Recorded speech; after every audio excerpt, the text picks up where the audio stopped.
एक जंगल में एक बौद्ध भिक्षु अपनी कुटिया बनाकर रहते थे। उन बौद्ध भिक्षु की ये खासियत थी कि वो किसी को भी देखकर उसका भविष्य बता सकते थे। बड़े बड़े राजा उन्हें मानते थे और उनके बताए हुए मार्ग पर चलते थे।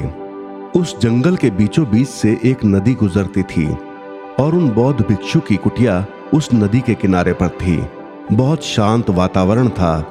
नदी के दोनों तरफ दो अलग अलग शक्तिशाली राजाओं के साम्राज्य थे। वो दोनों ही राजा उस बौद्ध भिक्षु को बहुत मानते थे। वो दोनों जब भी कोई बड़ा कार्य करते थे तो उन बौद्ध भिक्षु से सलाह लेने के लिए अवश्य आते थे। एक दिन इन दोनों राजाओं में किसी बात पर कहासुनी हो गई। बात इतनी बढ़ गई कि नौबत युद्ध पर आ गई। कोई समस्या का समाधान होते ना देख युद्ध की तारीख और समय दोनों निश्चित किया गया। पर जैसा कि दोनों राजाओं का नियम था कि वो जब भी कोई बड़ा कार्य करते तो वो दोनों उस बौद्ध भिक्षु की सलाह जरूर लेते थे। इसलिए पहला राजा उस बौद्ध भिक्षु के पास आता है और उनसे पूछता है कि हे संत, मैंने पड़ोस के राजा के साथ युद्ध करने का निश्चय किया है और इसलिए ये जानना चाहता हूं कि युद्ध का परिणाम किसके पक्ष में होगा। तो उस संत ने कहा कि हे राजन, यदि युद्ध में तुमने पहल की तो तुम्हारी हार निश्चित है।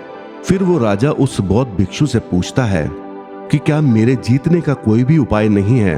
तो संत ने कहा, ठीक है राजन, तुम अपना कर्म करो, सफलता मिल जाएगी। तो उस बौद्ध भिक्षु ने कहा, यदि तुमने पहले युद्ध किया तो तुम्हारी हार निश्चित ही होगी। फिर वो राजा कहता है कि हे संत, तलवार मयान से निकल चुकी है, अब युद्ध टलेगा तो नहीं, जो होगा देखा जाएगा।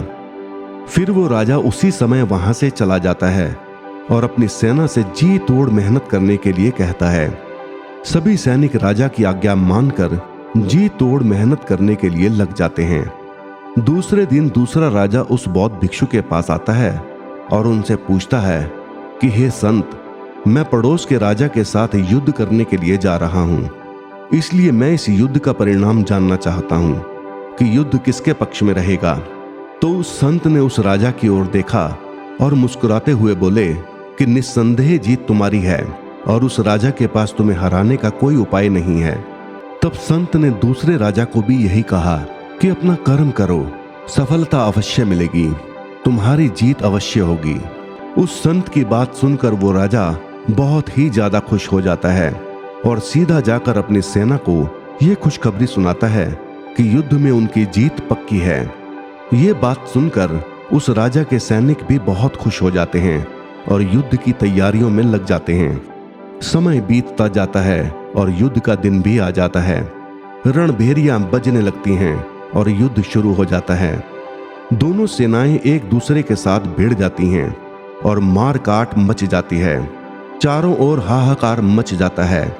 देखते ही देखते जिस पहले राजा की हार निश्चित थी वो दूसरे राजा की सेना को ढेर कर देती है और वो पहला राजा वो युद्ध जीत जाता है जिसे उस बौद्ध भिक्षु ने कहा था कि वो युद्ध हारेगा। युद्ध जीतने के बाद वो पहला राजा उन बौद्ध भिक्षु के पास चला जाता है और उनसे पूछता है कि हे संत, आपने तो कहा था कि मैं तो वो युद्ध हार जाऊंगा, लेकिन मैं तो वो युद्ध जीत गया। आपकी भविष्यवाणी कैसे गलत निकली। तब संत ने कहा, हे राजन, मैंने तुमसे पहले ही कहा था कि तुम अपना कर्म करो, सफलता मिल जाएगी। उस दूसरे राजा ने ये कर्म नहीं किया।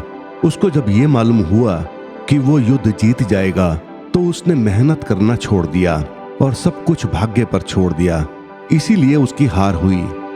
फिर वो संत उस राजा से कहते हैं कि तुम्हारी जीत का कारण ये है कि तुमने अपने भाग्य से ज्यादा अपने कर्म को आवश्यक समझा और उस दूसरे राजा ने अपना सब कुछ भाग्य पर छोड़ दिया।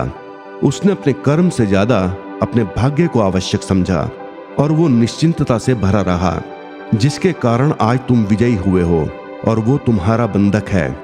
दोस्तों, यदि हम भाग्य के सहारे बैठे रहेंगे कि हमारे भाग्य में कुछ है ही नहीं, कि या हमारे भाग्य में बहुत कुछ है, तो कुछ हासिल होने वाला नहीं है। क्योंकि हमें जो भी कुछ पाना है वो हमें अपने कर्म से पाना होगा, क्योंकि कर्म ही हर समस्या का समाधान देता है, खाली बैठने से नहीं, सोचने से नहीं। क्योंकि आप कर्म करेंगे तो आपको फल अवश्य मिलेगा।